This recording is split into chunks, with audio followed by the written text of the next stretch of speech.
Assalamualaikum warahmatullahi wabarakatuh. Kami dari kelompok 3 yang beranggotakan saya sendiri, Koko Dwibowo dengan NIM belakang 003 dan Ratna Bella Kumala dengan NIM belakang 0029. Kami akan mempresentasikan hasil kerja kami mengenai jenis-jenis asuransi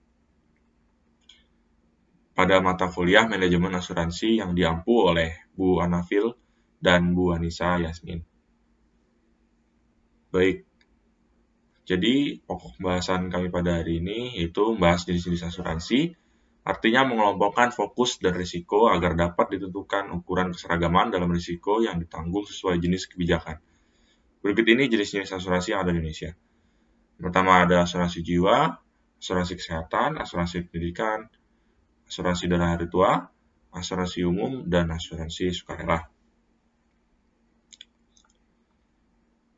Yang pertama ada asuransi jiwa. Jadi di sini kita jangan lagi menganggap bahwa asuransi jiwa terkesan menyiapkan dan mendahului Tuhan soal kematian. Asuransi jiwa justru akan melindungi keluarga jika pencari nafkah meninggal dunia. Terdapat 3 jenis asuransi jiwa. Yang pertama itu term life. Asuransi jiwa ini akan memberi perlindungan dalam jangka waktu 1,5 atau 10 tahun. Walaupun nilai pertanggungan produk asuransi jiwa ini jauh lebih besar, uang premi hangus di akhir periode. Lalu yang kedua ada whole life, yaitu perlindungan asuransi jiwa ini seumur hidup, tetapi preminya lebih mahal. Jika pemegang polis tidak meninggal selama masa kontrak, maka uang pertanggungan dapat diklaim namun jumlahnya tidak sebesar produk asuransi jiwa term life. Yang ketiga yaitu unit link. Unit link merupakan asuransi yang tergolong jenis asuransi non-tradisional. Pengertian dari unit link adalah produk asuransi yang mengombinasikan asuransi dan produk investasi. Jadi, ibaratnya dana nasabah dipecah dan dimasukkan ke dalam 2 keranjang. Sebagian masuk keranjang premi asuransi untuk perlindungan dan sebagian lagi disetorkan oleh perusahaan asuransi ke manajer investasi agar dikelola sebagai investasi. Keputusan penempatan investasi sepenuhnya ada di tangan nasabah. Lalu, setelah asuransi jiwa itu ada asuransi pendidikan. Tiap orang tua pastinya tak mau pendidikan anaknya putus di tengah jalan. Apalagi saat ini biaya pendidikan pasti meningkat tiap tahunnya. Kesadaran akan hal tersebut membuat asuransi pendidikan saat ini banyak diminati. Asuransi pendidikan saat ini dikombinasikan dengan asuransi jiwa. Asuransi pendidikan bisa menjadi solusi bagi rencana para orang tua untuk meringankan tingginya biaya pendidikan. Lalu ada asuransi kesehatan. Asuransi kesehatan merupakan produk asuransi yang menangani masalah kesehatan tertanggung karena suatu penyakit serta menanggung biaya proses perawatan.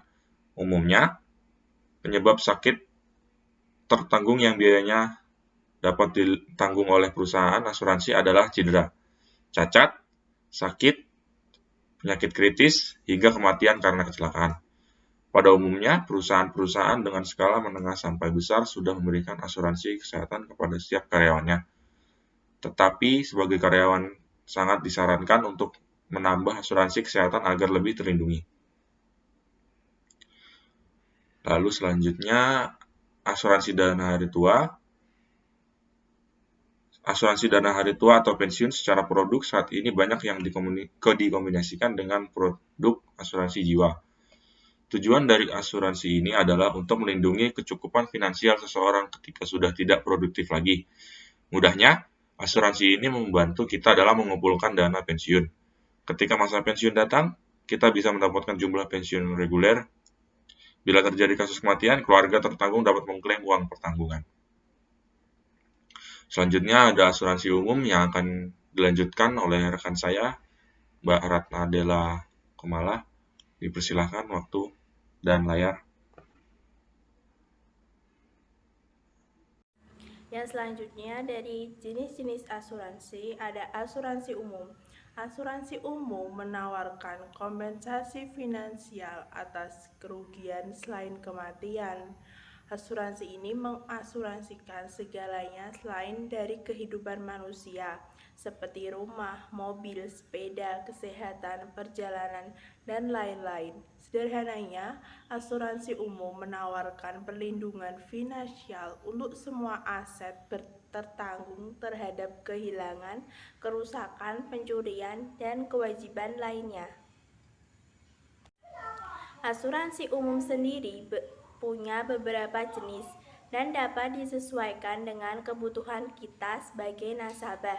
Antara lain ada asuransi properti, asuransi kebakaran, asuransi kendaraan, asuransi perjalanan, asuransi pekerja, dan asuransi sosial.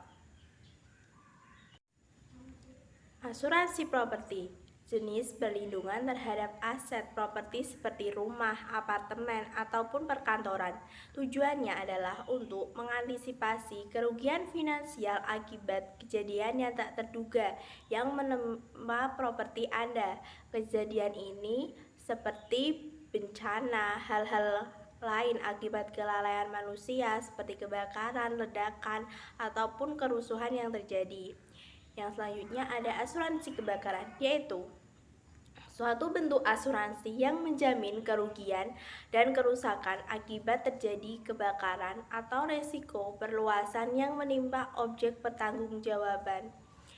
Objek pertanggungan dapat diasuransikan berupa harta benda berupa bangunan rumah tinggal, ruko, gudang, pabrik, gedung perkantoran, hotel, perabot rumah tangga, perlengkapan rumah tangga, dan barang-barang lainnya yang sesuai dengan polis standar asuransi kebakaran Indonesia atau PSAKI. Yang selanjutnya ada asuransi kendaraan, suatu bentuk asuransi yang menjamin kerugian, kerusakan, dan kehilangan atas kendaraan bermotor akibat terjadinya risiko yang menimpa objek pertanggungan tersebut. Yang selanjutnya ada asuransi perjalanan. Secara keseluruhan, fungsi asuransi perjalanan tak jauh beda dari fungsi asuransi biasanya, yaitu sebagai salah satu bentuk proteksi kepada nasabah dengan jangka waktu pendek, yaitu selama pembeli premi melakukan perjalanan hingga kembali pulang. Manfaat dan perlindungan yang akan didapat dari memiliki asuransi perjalanan ini antara lain mendapat proteksi dan penanggungan biaya untuk kecelakaan yang menimpa pembeli premi, santunan kecelakaan pribadi, tanggungan biaya pengobatan darurat, pemulangan jenazah, evakuasi medis, hingga proteksi terhadap barang-barang bawaan yang memiliki resiko hilang atau rusak yang tinggi. Yang selanjutnya ada asuransi pekerja. Asuransi pekerja ini adalah bentuk asuransi yang memberikan penggantian upah dan tunjangan kesehatan kepada karyawan yang terluka dalam kaitannya dengan pekerjaan sebagai ganti dari kewajiban pelepasan hak karyawan untuk menuntut majikannya dari kesalahan atau kelalaian yang diperbuat. Yang selanjutnya ada asuransi sosial. Jenis asuransi ini merupakan asuransi yang wajib dimiliki oleh setiap orang atau penduduk dengan tujuan setiap orang memiliki jaminan hari tua. Pembayaran premi dilakukan dengan paksa. Salah satu contohnya adalah dengan memotong gaji seorang karyawan setiap bulannya. Yang terakhir dari jenis-jenis asuransi ada asuransi sukarela. Asuransi sukarela asuransi ini dijalankan dengan sukarela. Jenis asuransi sukarela masih bisa dibagi lagi dalam dua klasifikasi, yaitu government insurance dan commercial insurance.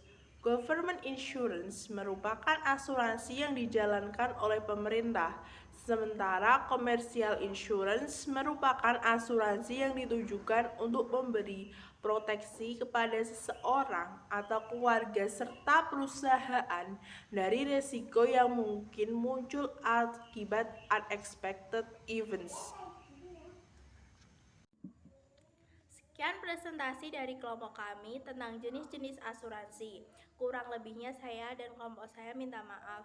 Apabila ada pertanyaan ataupun sanggahan atau pendapat lain untuk ditambahkan, dipersilahkan. Sekian presentasi dari saya. Terima kasih. Wassalamualaikum warahmatullahi wabarakatuh.